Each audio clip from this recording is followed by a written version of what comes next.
throughout the nation and around the globe.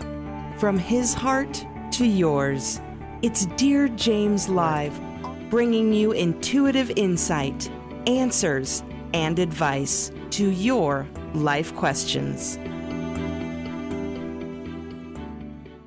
Hello, beautiful soul family, and welcome to Weekly Wisdom and Insights, your home for spiritually guided transformation and empowerment. I am your host, Dearjames, and together with the unseen, Spirit, Source, and Symphony, we look at the current energies, the intuitive wisdom and insights, and we go as guided. And there is huge, beautiful energy, some of it rocky, and some of it just next level extraordinary, as we are moving. We're days away from the final transpersonal planet, Uranus, shifting signs, changing signs, moving into Gemini. Before that, it just happened. We just experienced and are experiencing the Mercury, Mars, and Saturn conjunction that took place on April 20th, creating a lot of friction, deep conversations, reflection. And again, that one foot on the gas pedal, the other foot on the brake, how we navigate that, our thoughts, our communications, our actions, that or inaction as it may be. But I want to jump in and welcome Kiki, welcome Alicia, welcome Heather. We're going to front load this a little bit and then we're going to back up. So let's just take a quick look, because we're literally looking at, and then also Venus coming up on the 23rd. Tomorrow. So Venus will conjunct Uranus in the final degree of Taurus. It's the 29th degree, that anaretic degree, before Venus moves on into Gemini and then Uranus follows. And sometimes it's not about the technicality of astrology. We're not to get lost there. And it's okay that you may not know it well or at all. The point is about the energy, the feeling, as above, so below, how the planets move, what they're doing, and how that affects us, humanity, and our human experience, heaven on earth. And so let's take a quick look. We're going to look at astrologer Chani Nicholas. This is from her The Weekly, issue number 112. And she says, ready to majorly shift gears. Yes. Yes, we are ready. Humanity is ready. She says everything is about to shift, but first, we must face what's stuck. The week's headline news is that Uranus, the planet of disruption and rebellion, is entering Gemini. It's coming up on the 25th, 26th, depending on where you are in the world. This marks the start of a 7-year-long acceleration in communication, information, and technology. So get ready to change your mind and then change it some more. In the years ahead, we need to stay nimble and flexible as our world upgrades in real time. Before this ingress officially happens, though, there's a pileup of Mercury, the planet of communication, Mars, the planet of conflict, and Saturn, the planet of limits, in Aries, first sign of the zodiac. Q. Blunt conversations, reality checks, and zero patience for anything that wastes your time. We're going places, we're moving forward. And so there is this push-pull moment until everything shifts. This is one of the toughest astrological moments of the year. So if it feels like you're backed into a corner, don't panic. Slow down and deal with what's in front of you. Working through obstacles one at a time will remind you how resilient you are. This is all about breaking it down into bite-sized tasks, pieces. And whether that's information or decisions, choices, all these things, just break it down. Because otherwise it will overwhelm you. It will overwhelm us. And so we want to be in a place of clarity, calm, consciousness. It's our key word. And this will allow us to be resilient. By the weekend, this is from Chani Nicholas, the astrologer, there will be reason to cautiously celebrate, thanks to Mercury's square, that's a frictional aspect, to Jupiter, the planet of abundance. Dream big. This is not about playing at small energy anymore. This is about that transformation, that metamorphosis, the transmuting of the old, of where we've been, to open and receive who we are, who we're becoming. Mercury square to Jupiter, the planet of abundance. Dream big. There's potential for possibilities to multiply, so long as we don't lose the plot. So don't get caught up in the chaos and the mayhem and the deconstruction of things. Stay calm and centered, and place your energies in the construction of things.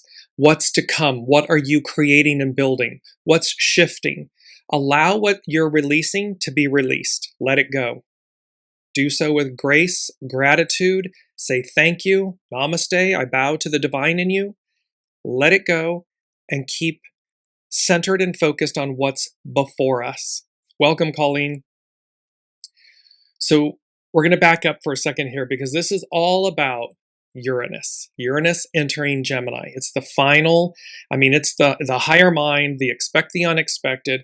It's the final outer planet, the transpersonal planet, to move into its official final sign. Well, so let's just take a peek at what Uranus, who is Uranus? What is Uranus?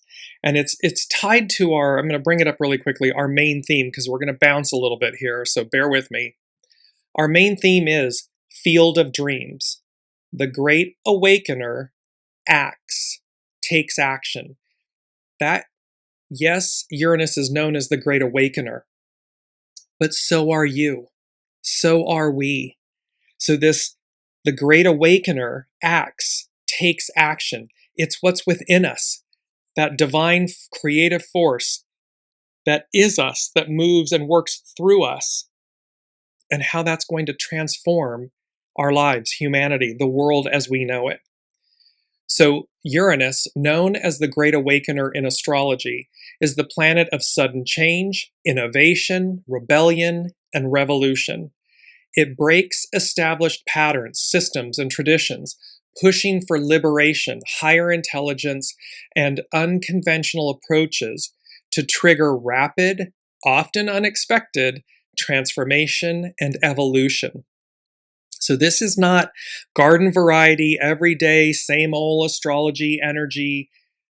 This is major change.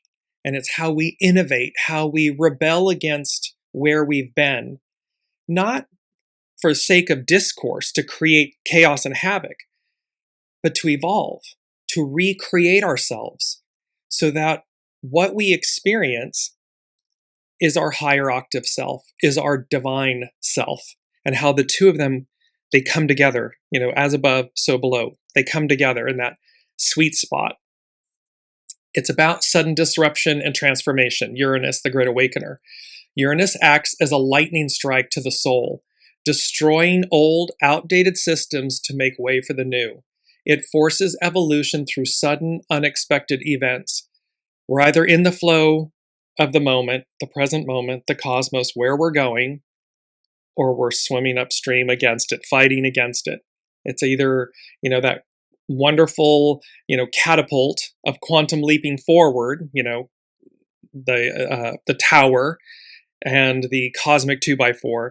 It's helping us. It's always helping us, or it's going to feel like we're getting whacked. Like, because are we in alignment with it, or are we flowing against it, fighting the change?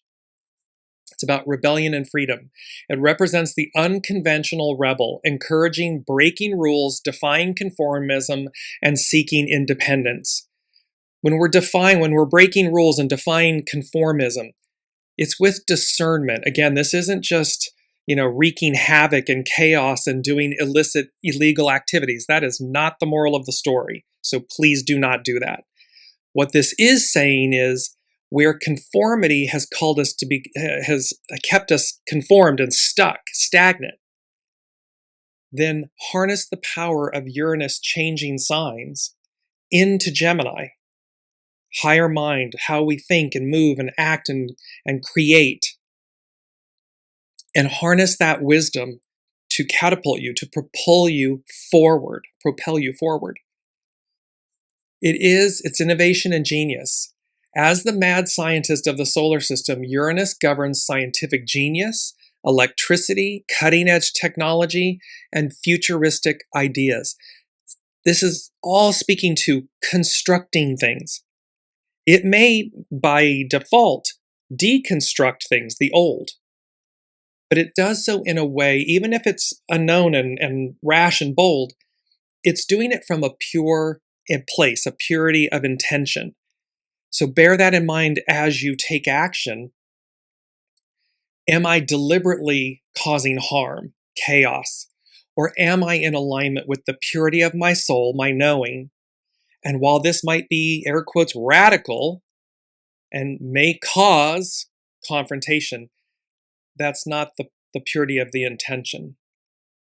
I'm being pure in my actions, my thoughts, my deeds as I transform. Higher consciousness. Uranus functions as a higher octave of Mercury, turning mundane thinking into higher intelligence, intuition, and cosmic awareness, soul source connection, listening to your soul, going as guided. This is also about the awakening process. This energy works by dismantling what is no longer useful, shifting perspectives, and promoting a global brother-sisterhood or humanitarian unity. It's about taking the blinders off. Once I was lost, but now I'm found. It's that field of dreams, and the great awakener takes action. It's the removing of the veils. It's the Clydesdale with their blinders. Well, they take them off. They've got this wonderful peripheral vision to see with. We're being elevated. Uranus, higher octave, higher mind, moving in to Gemini, which is an air sign, and how that it's expansive, it's fast moving, it's fluid. And finally, Uranus rules Aquarius. We're in the age of Aquarian. We're in the matriarchal era. So Uranus rules Aquarius. It's innovative, it's future forward thinking. It's how do I reinvent myself, my world, my environment, my relationships in a way that elevates everyone.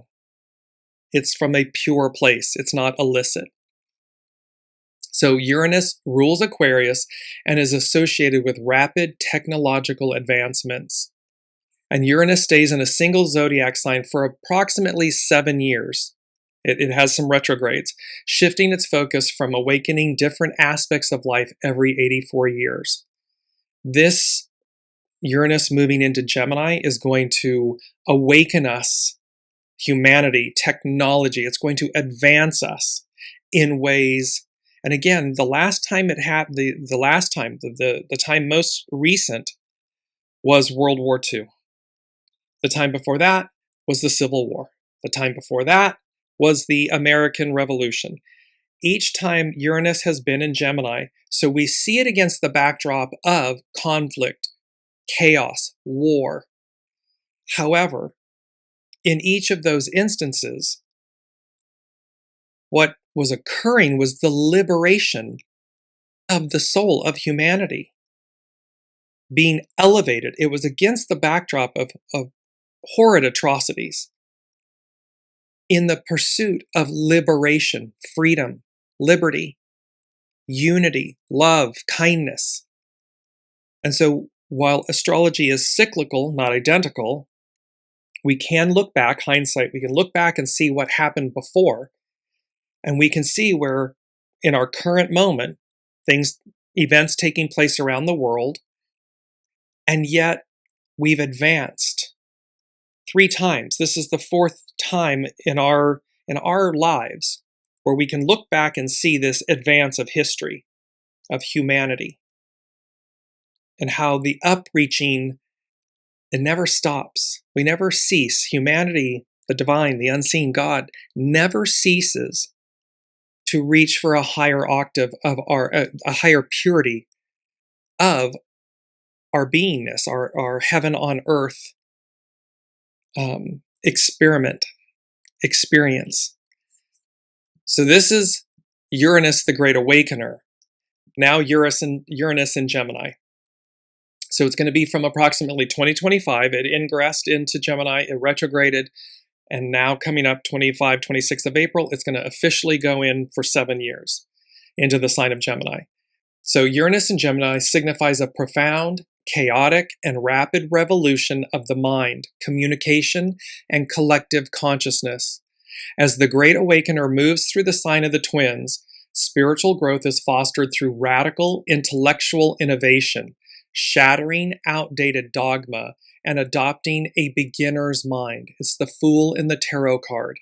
You're going to see how this is linked with Richard Rudd's Gene Key number 3, this innocence, the beginner's mind, to be childlike, because this is the opportunity before us.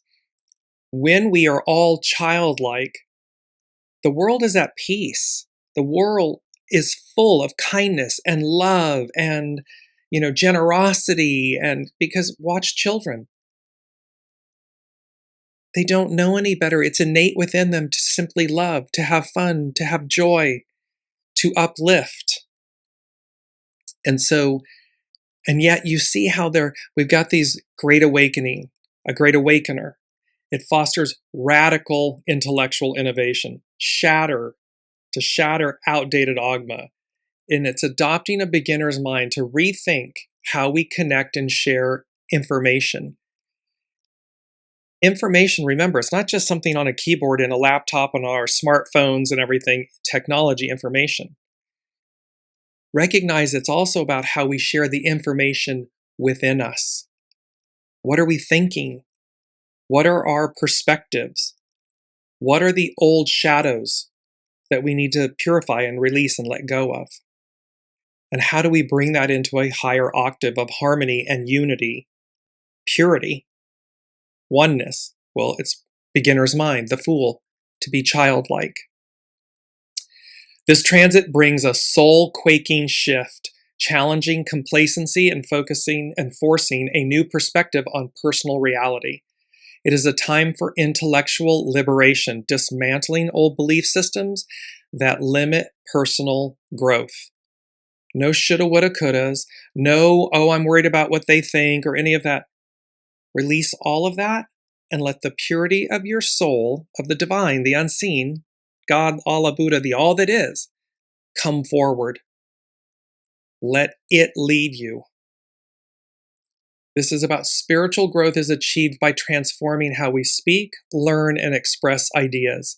Expect major breakthroughs in information sharing, technology, AI, which can be used to either unite or divide, requiring mindful engagement. As Uranus enters Gemini and things are accelerated, and it's a hardcore advance against the backdrop of breaking down the old. Discernment, discernment, discernment. Use discernment, mindful engagement, wisdom. Double check, listen. When you see things, social media, television, whatever it may be, do take the extra steps to discern, to investigate, to listen. Is this true? Just don't take things at face value. We don't need to be, paranoid looking over our shoulder, but we also don't need to be a guppy where we just fall into, because this heightened advance is going to heighten both the purity of the advance and the truth, the acceleration, the upreaching and upleveling. But because the shadow doesn't want to let go of itself, the goo, it's also going to heighten the distortion. And so we're going to need mindful engagement, discernment, these types of things to really, there's the unseen is saying to me, like, think of it as like Mercury in retrograde on steroids. When Mercury is in retrograde, we reinvestigate, rethink, recheck, reinvestigate, re-listen. We're reviewing things so that we see them. That's what we want to do. Doesn't have to be burdensome, but utilize and harness the energy, the wisdom of it. So the spiritual task is to foster curiosity. This is where the beginner's mind and the Fool Foster curiosity and open-mindedness, adopting a non-judgmental approach to life and learning.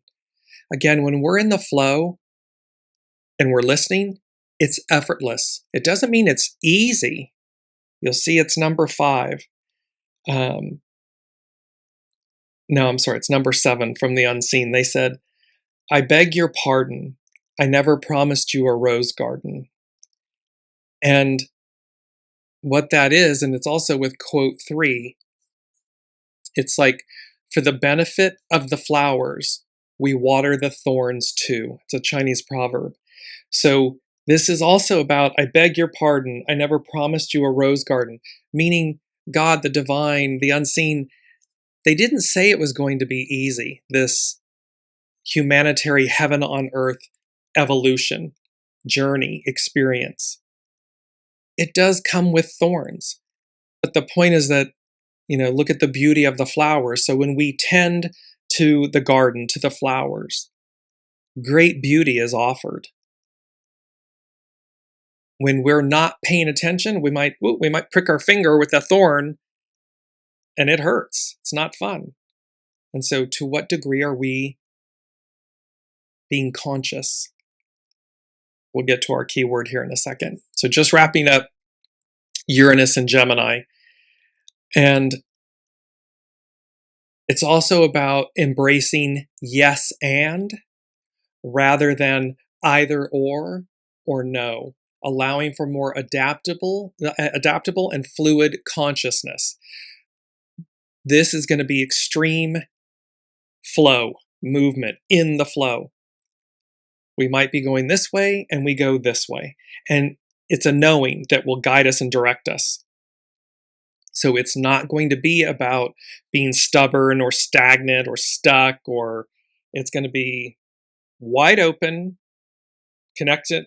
We're connected, higher consciousness in the flow. It's revelatory.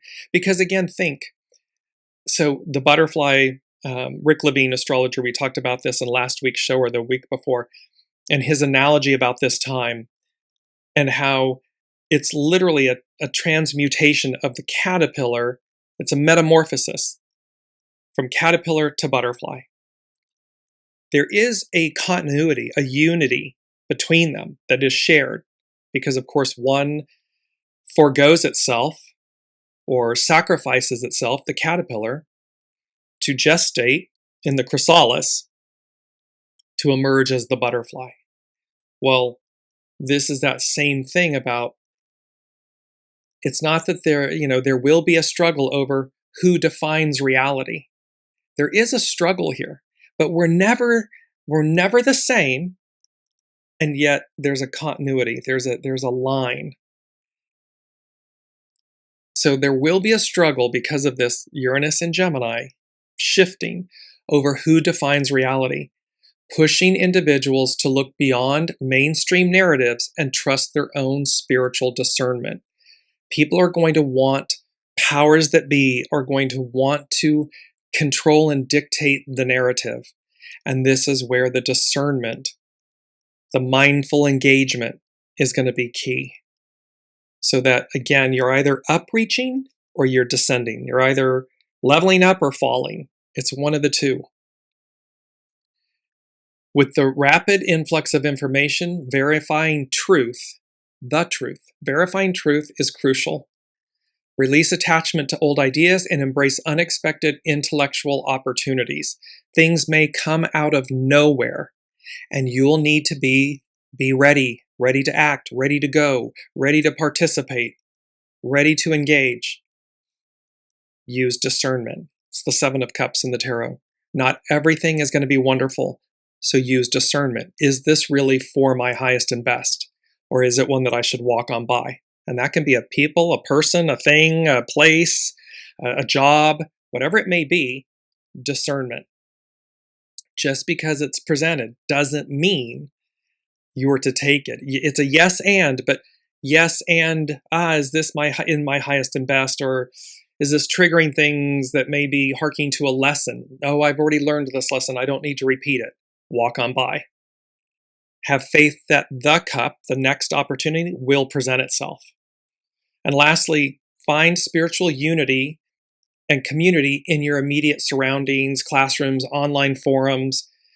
Because again, we the people, Aquarian matriarchal era energy, and these major shifts, we are going from the I to the we. The I is not sacrificed in that sense. It's liberated. And when we do things from a place of we, a tide lifts all boats. It's a famous quote. The tide lifts all boats, not just my boat or your boat. So when we reinvent our thinking, when we innovate our consciousness and remember, as above, so below. So the universe, the unseen is coming in, humanity's coming in, we arrive at the place together, and it uplifts us. It's number one from the unseen. Liberation at long last. Nothing, underlined, nothing will ever be, quote, the same, end quote, again. And it takes us back to the main theme of Field of Dreams. But I want to give us a quote with Uranus, and this sums it up perfectly. This whole octave and energy. Today is the first day of the rest of our lives. May we greet it with enthusiasm and an open heart. This is a quote by Astrology by Lauren. This Uranus shifting into Gemini, this final sign that's moving us forward, just catapulting us forward. Think of it as though today is the first day of the rest of our lives. May we greet it with enthusiasm, the Fool, enthusiasm, and an open heart, innocence, purity, goodness, joy, liberation, because that's what it's bringing and offering us. And so main theme, Field of Dreams, I'm just bringing this back up, Field of Dreams, the Great Awakener acts. Uranus is the Great Awakener, but so are you, so are we. And this is that the Great Awakener acts means we're going to be liberated, awakened in a way that is going to be transformative. And it's what we do with that energy, how we work with it, that is crucial, that matters most. So, Field of Dreams. And it's both a movie from the 1989. In the movie, when Iowa farmer Ray hears a mysterious voice one night in his cornfield saying, "If you build it, he will come," he feels the need to act. Despite taunts of lunacy, Ray builds a baseball diamond on his land, supported by his wife Annie. Afterward, the ghosts of great players start emerging from the crops to play ball, led by shoeless Joe Jackson. But as Ray learns, this Field of Dreams is about much more than bringing former baseball greats out to play. This is going to be a little otherworldly. The unseen is ever present. They always have been. And so we experience the language of the unseen can be in signs and synchronicities and symbols and thoughts and images in the sky or landscape, in the carpet. There's so many, a smell, a scent, our waking memory, our sleeping state. With this Field of Dreams, Uranus moving into Gemini, and the Great Awakener takes action. The part about this with the Field of Dreams is that the unseen over the course of the next the next decade is what I'm hearing, is going to become more present, tangible, literal. We will be able to see and interact in a way that has been, we talk about on the other side of the veil, that has been obscured. So there are times where we might literally see a loved one or see an angel or whatever. And I know this sounds fanciful, but bear with me. We're accelerating. There's a metamorphosis of humanity. There's an up-leveling, going from carbon to crystalline nature and structure, and how all of a sudden the veil not only thins but separates. the crucifixion resurrection of Master Jesus was the tearing of the veil, meaning the separation between God, the divine, the all that is, and humanity. So now we're up leveling, and so our connectivity to the unseen, to loved ones that have transitioned, angels, guides, other worldly beings, will intensify, is the word they're using. So spiritually, Field of Dreams carries a profound spiritual meaning centered on faith, redemption, and healing familial wounds. We come into families and multi-life incarnations, past lives, that we are healing, and we come into this. It doesn't have to be just, family, blood. It can be extensions in terms of coworkers and friends and, platonic and romantic partners and things of this nature that we're healing. It's karma. We're healing the shadow. We're purifying things. So this symbolizes listening to the soul's inner voice, taking leaps of faith to build a purposeful life, and accepting that heaven can exist on earth through love, forgiveness, and following one's unconventional dreams.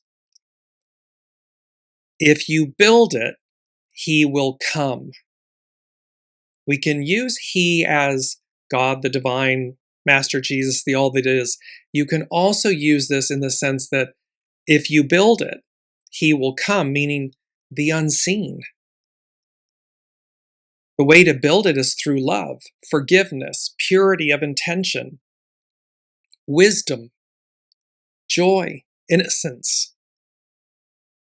That allows greatness to come in. Anything shadow, hate, anger, resentment, jealousy, retribution, all those things, prevent it, block it. It's a fall. It's a fall from grace. It's a decline. But love, forgiveness, joy, innocence, kindness, generosity opens the way. And it amplifies and magnifies. It's faith over reason. The central message, so Field of Dreams, the central message, if you build it, he will come, urges trust in a higher, often irrational calling, echoing how the Holy Spirit moves people through vague spiritual impressions. It's a knowing. When everything else in front of you is saying, this doesn't make sense, it's irrational, blah, blah, but there's a deep knowing that tells you to do something, to move forward, to not do something. Listen. Go as guided. Allow Source, Spirit, to move you, your soul, to guide you, to nourish you, to move you. It's about redemption and reconciliation. The field serves as a liminal space or a purgatory, allowing Ray, the main character in the movie, to heal his damaged relationship with his deceased father and find resolution for past regrets. It is never too late to love, to apologize, to speak to heal. It's never too late. And it does not matter if the person is here, incarnate, or discarnate on the other side. It's never too late to make peace, to love, to heal, to forgive. The movie implies that heaven is not a distant place, but the realization of love, passion, and reconciled relationships within us in our daily lives. It's heaven on earth. It resides within us. It's not some place that's external of us. So again, it's never too late, Field of Dreams, to alter and shift our perception, our openness, our willingness to heal, to engage, to love.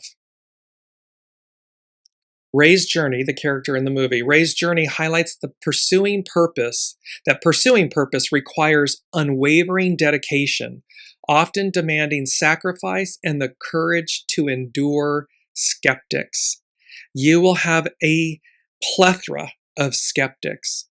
Oh my gosh, are you sure? And really? And I don't know. And because you're going to be triggering their shadow, their fears, and they're playing their role. It's okay. I know. I know this is scary. It's scary for me. However, I know to do it. So I'm going to take the leap of faith. I'm going to have unwavering dedication. I'm going to sacrifice what I know to let go of. I'm going to find the courage to endure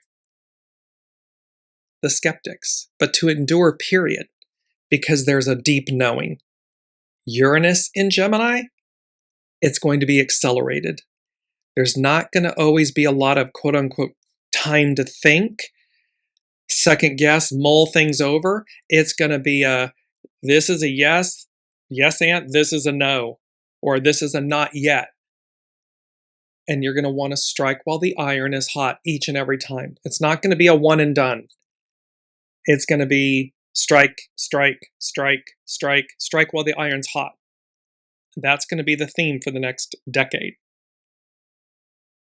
Lastly, the power of dreams. It serves as a reminder to embrace childlike faith in the impossible, reinforcing that our dreams, however irrational they may seem, are essential to a fulfilled life.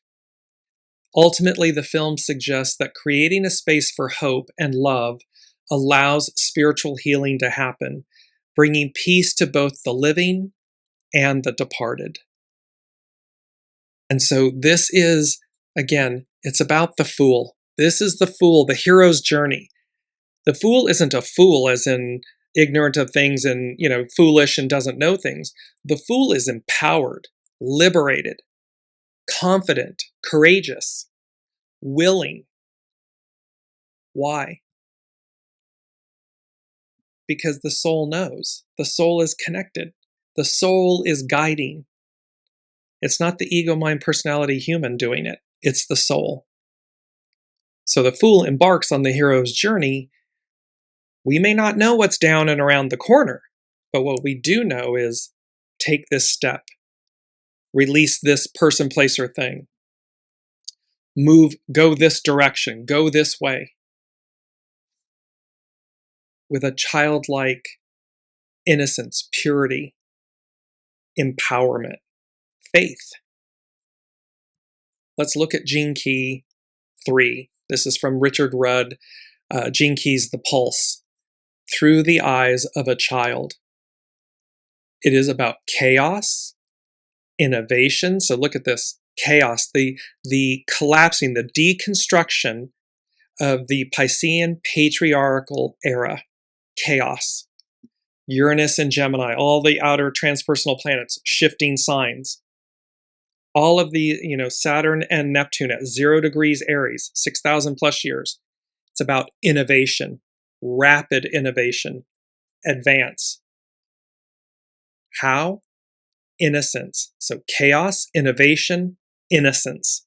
It is our purity, humanity's purity, that guides us, delivers us. It's what we're created of, love. When we harness that power, that energy of purity, it's revelatory. It's a game changer. So Richard Rudd, Gene Key 3. This week we step into the field of play through Gene Key 3 and its city of innocence, the great playground of children and mischievous masters. Try experiencing life through the heart of a child and tune into the whirlpool at its very core, breathing in change and exhaling innovation, transformation, transmutation, metamorphosis. The third city is childlike, but it has the wisdom of an ancient rishi, an ancient being. Imagine that, to have the heart of a child coupled with the mind of a Buddha. That's you. That's us. That's the divine. And Richard Rudd closes with, dare to be divine. So again, it is the Fool. It is the hero's journey that we're all on. And each time we're faced with something new, something different, a major change, transformation, it's to do so with innocence, to be childlike, to act with grace and innocence and kindness. It does not mean to allow one to, run roughshod over you, abuse you, take advantage. On the contrary, when you need to stand up for yourself, do so. Do so confidently, firmly. We are all whole and sovereign. However, as we navigate life, we have a choice. Do we navigate it with joy and openness, childlike behavior? Or do we do it with a scowl and, an anger and a shadow and a cloud? It's a choice. So we have liberation at long last. Nothing will ever be the same again. And this field of dreams and the great awakener takes action. Number 2 from the unseen, they said, relax into your newness. It's not random or a matter of chance. So again, as above, so below, as the all that is changing, elevating. The veil dissipates. The unseen becomes seen. We're changing our thought, telepathy, things like telepathy, things where, the synchronicities, the signs, the symbols, all of this rapidly advancing. Because remember, AI is artificial intelligence. It's artificial. It's being programmed to assimilate data, and it can compute it and assimilate it much faster than a human. Okay, fine. However, but that doesn't make it on point accurate because it's soulless. It's absent a soul. So there's example after example of where AI can be hugely beneficial and it can be enormously incorrect because it's assembling data without, it's only as smart as its programmer, as what it's being trained to do. And so it's to remember, the unseen is saying, relax into your newness. It's not random or a matter of chance. It's an upgrade. It's an awakening within us. The great awakener takes action. Boom. So imagine that they're showing me like an operating system. And up until this point, we've been within this circular confine. Well, what happens when our consciousness, humanity, the whole of the whole, all of a sudden expands out to the next outer ring? That next outer ring of consciousness between where we've been and where it's moving to, it's present, it's existed, it's there. But now we're being given a greater access to it. So that expands us. And with that comes responsibility, discernment. It's quote number 1. To be yourself in a world that is constantly trying to make you something else is the greatest accomplishment. This is by Ralph Waldo Emerson. So we're talking about AI for a minute. Artificial intelligence and the divine, the unseen, God, the all that is, your soul, that's original intelligence from which all emanates. To be yourself in a world that is constantly trying to make you something else is the greatest accomplishment. It's when we hold true to ourselves and who we are, and we listen to our soul, and we go as guided. This is the most empowering. Number 3 from the unseen, they said, perhaps one day, in quotes, perhaps one day. The exact moment dreams become reality. Dream big. astrologer Channing Nicholas in the weekly is saying, dream big. The unseen is saying, it's that thought when everyone says, well, maybe one day, perhaps one day I'll do this or I'll do that, or, wouldn't that be lovely and nice? And so the unseen is saying, perhaps one day, the exact moment dreams become reality. Dream big. Don't play it small. Don't play safe. Play for keeps.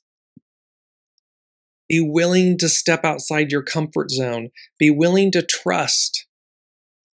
It's not easy. I beg your pardon. I didn't promise you a rose garden. God, the divine, the unseen didn't say, oh, it's just easy breezy, simple. Here you go. How wonderful. No, it comes with challenge and friction. There are squares in astrology, frictional aspects. Sometimes that friction is the greatest force, energy, that catapults us forward. And without it, we just kind of, easy breezy, lackadaisical, go through life. And then we don't appreciate the advance or the greatness of the event the experience that just occurred. And so perhaps one day, the exact moment dreams become reality, dream big. The unseen is signaling to us, this is that culmination point, that metamorphosis point. The veil thins, the unseen is seen, dreams become reality. It's an acceleration, it's an advance. And you can see I'm trying to get, it's happening so fast inside, I'm trying to get it all out and my words are getting twisted. Number 4 from the unseen is, wish I may, wish I might. Becoming was never so easy. And then it was starlight, starbright. We'll come to that. But also they said, with great power comes great responsibility. And it's also the Sabian symbol for the descendant for this Uranus entering Gemini horary chart, the astrology chart for it. And so we are looking at, I want to just go to the descendant Sabian symbol really quickly here. It's a man possessed of more gifts than he or she, or than he can hold. It's a person is possessed of more gifts than they can hold. Obsession by potentiality.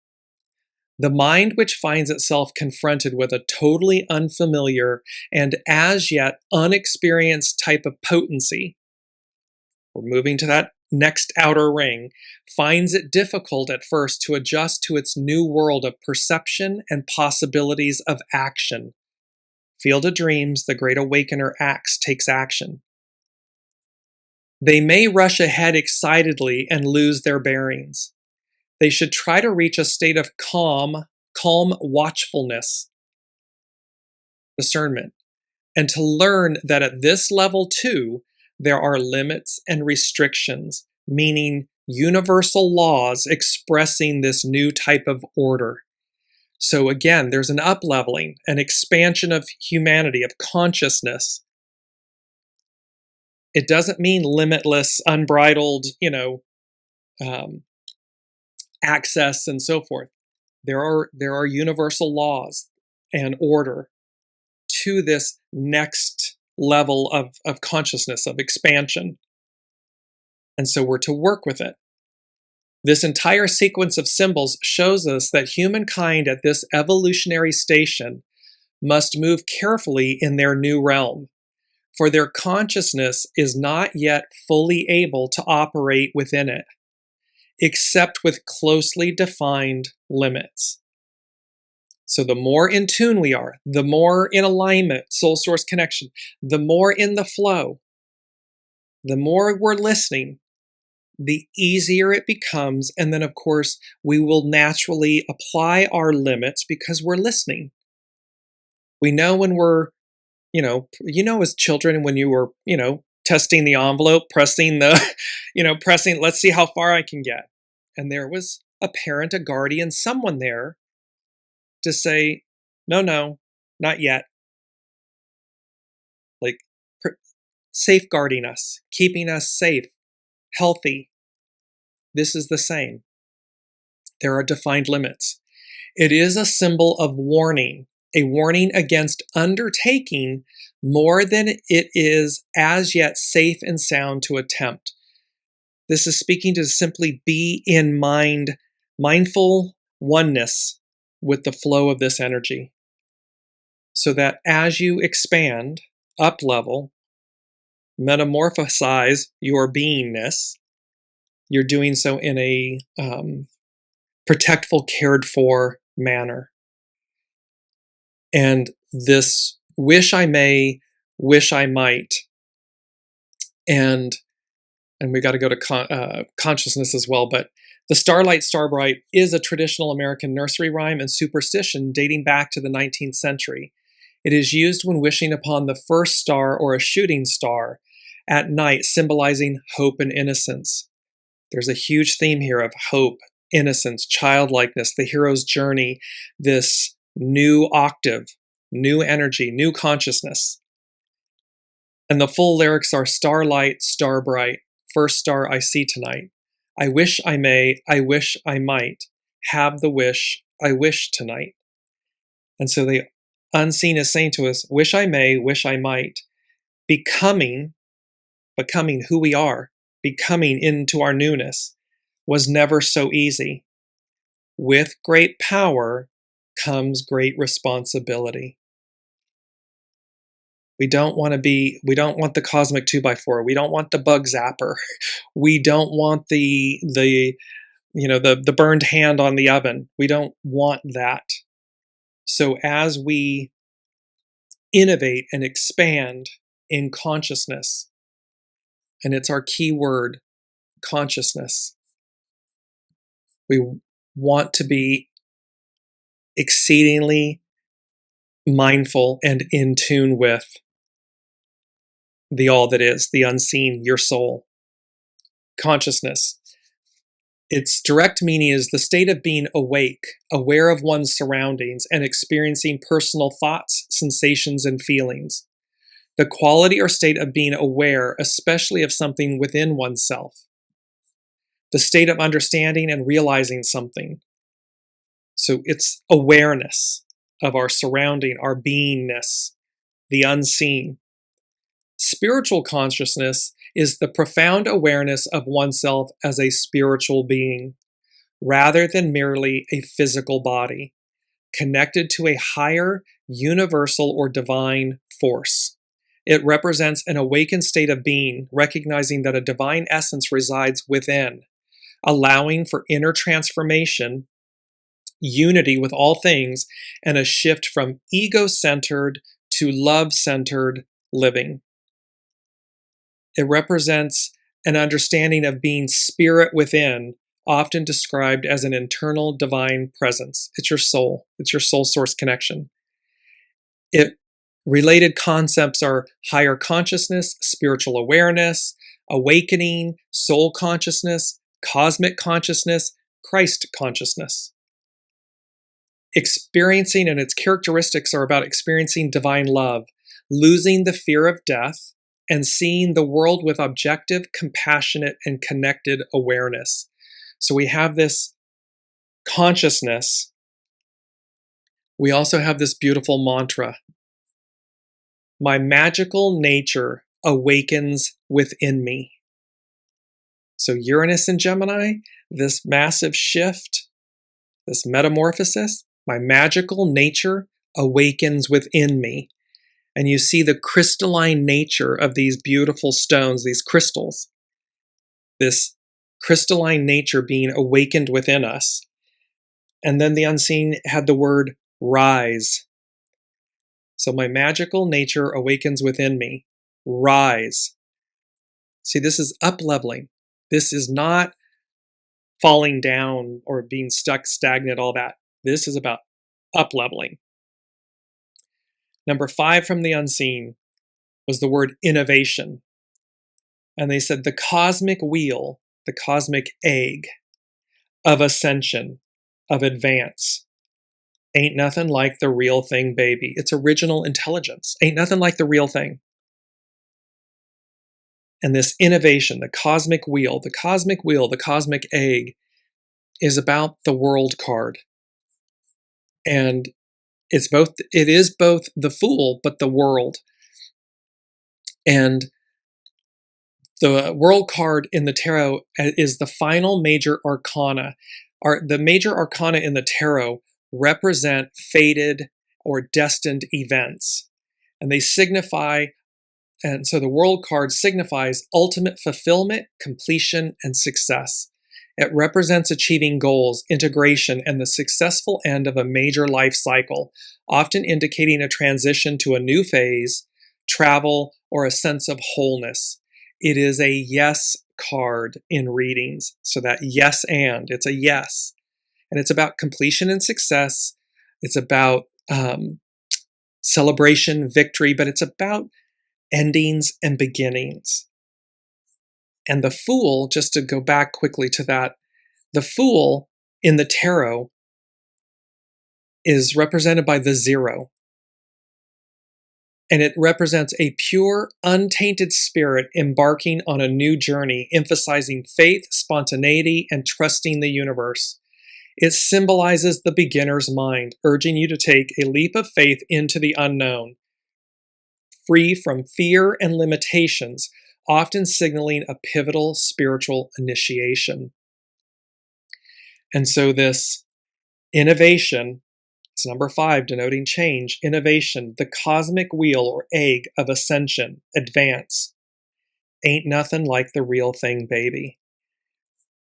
So no matter how much we advance, or AI advances, remember to not subjugate your sovereignty, your divinity, to something that is external.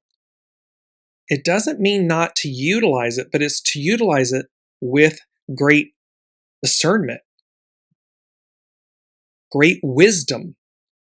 Where's that wisdom, that discernment and wisdom coming from?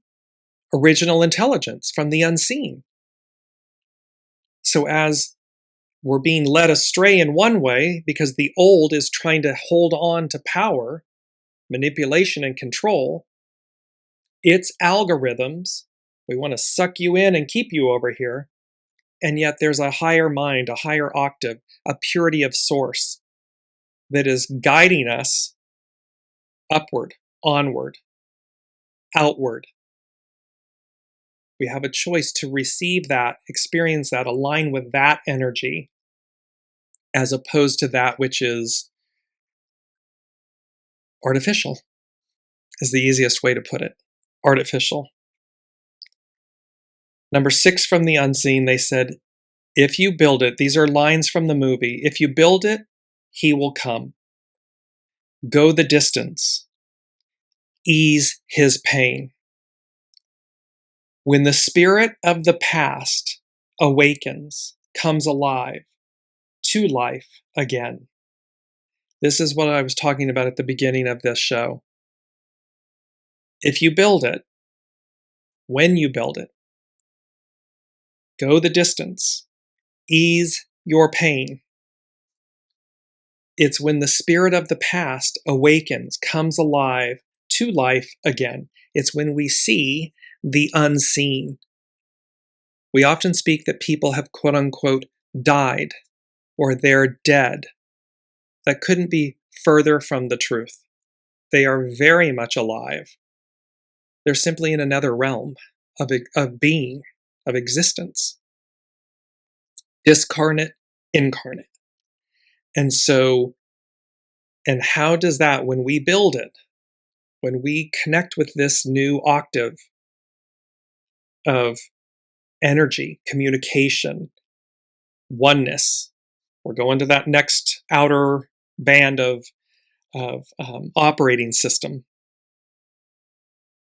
This is when that which was unseen will be seen by you.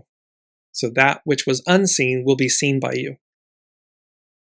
And it takes me back to, relax into your newness. It's not random or a matter of chance. You're not losing your mind. Yes, people may think you're crazy, but again, this has happened many times to me. And yes, I am the first one to say, oh, if somebody hadn't been there, or oh, if somebody hadn't, they would think I'm nuts. And yet I just release that because I know the validity of what I experienced. This will be the same for all of us. When you build it, if you build it, it will come. It will arrive. And the energies that go along with Uranus and Gemini is, and this is the chart for Uranus and Gemini, and when I saw it intuitively, what I heard for the astrological influence is, take me higher. So this is going to take us higher.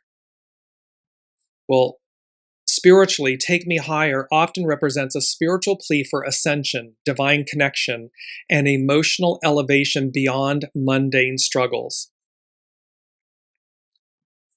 It signifies a desire to transcend earthly limitations, experience a higher love or spiritual rapture, and move toward a state of spiritual maturity, divine awareness, or even heaven on earth energy.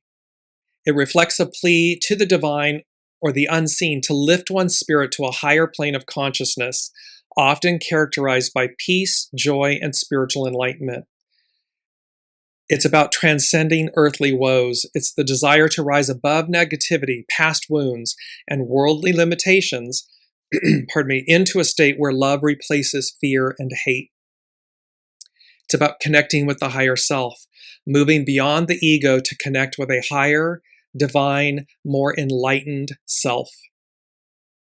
It's described as a desire to experience a state of heavenly bliss, love, and divine presence while still in the present life, the human body. In some contexts, it indicates a deepening of faith and personal transformation. And it is this transformation, this take me higher, this lift us up. My magical nature awakens within me, rise.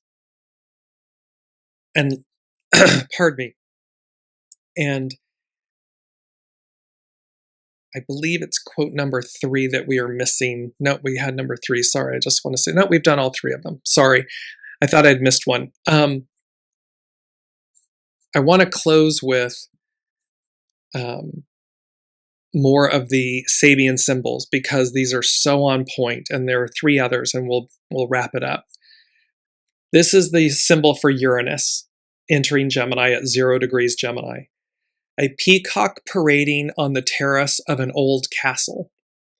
The personal display of inherited gifts. See, we've inherited this moment. For the many incarnations that we've been here before, and whether you ascribe to that and believe in that or not, there is universal truth and validity in multi-incarnational past lives, however you'd like to articulate it, where our soul has been here before. Other souls have been here before. And so this personal display of inherited gifts, it's the original intelligence, the soul, coming through. A great person able to display a multitude of gifts is always, at one level or another, the consummation of a long past of efforts and victories. Just like in this lifetime, we learn from our choices and we become greater, wiser. It's the same with past lives. So it is, at one level or another, the consummation of a long past of efforts and victories. As a great occultist, a wisdom person once wrote, adepts are the flowering, so the fool, the hero, adepts are the flowering of their races and cultures. The peacock is the bird consecrated to Venus. In wisdom tradition, occult tradition, the Promethean spirits who gave to animal mankind the divine gift of self-conscious intelligence had come from, quote, Venus, which may or may not refer to the physical planet we observe in the sky. This is the final symbol of the 4th scene, whose key word has been given as confirmation. This peacock symbol indeed confirms, the social status of the owner of the ancestral estate. meaning you have earned this moment. There's nothing that's by mistake. These 8 billion, give or take, souls on the planet at this time, it's purposeful, it's intentional, it's ancestral. It indicates a consummation of individual efforts, and it suggests that such a consummation is hardly possible except when a line of ancestors, all those who've come before us, who will appear, field of dreams, biological or spiritual, forms its base. We stand on the shoulders of giants in this moment. We are the recipients of our past lives, of all those in the unseen that nourish us, guide us, protect us, lift us up, refine us, as well as ourselves in this moment. And so you can see that it suggests that such a consummation is hardly possible except when a line of ancestors, biological or spiritual, form its base. The unseen, the divine, the soul forms its base. Our past lives, biological, familial, ancestral, form its base. North Node, where humanity's going, the Sabian symbol, and these are Dane Rudhyar's an astrological mandala, these Sabian symbols. North Node, illuminated by a shaft of light, a large cross lies on rocks surrounded by sea mist. The spiritual blessing which strengthens individuals who, happen what may, stand uncompromisingly for their own truth. It's about their authenticity, their purity, who you are at your center, your soul.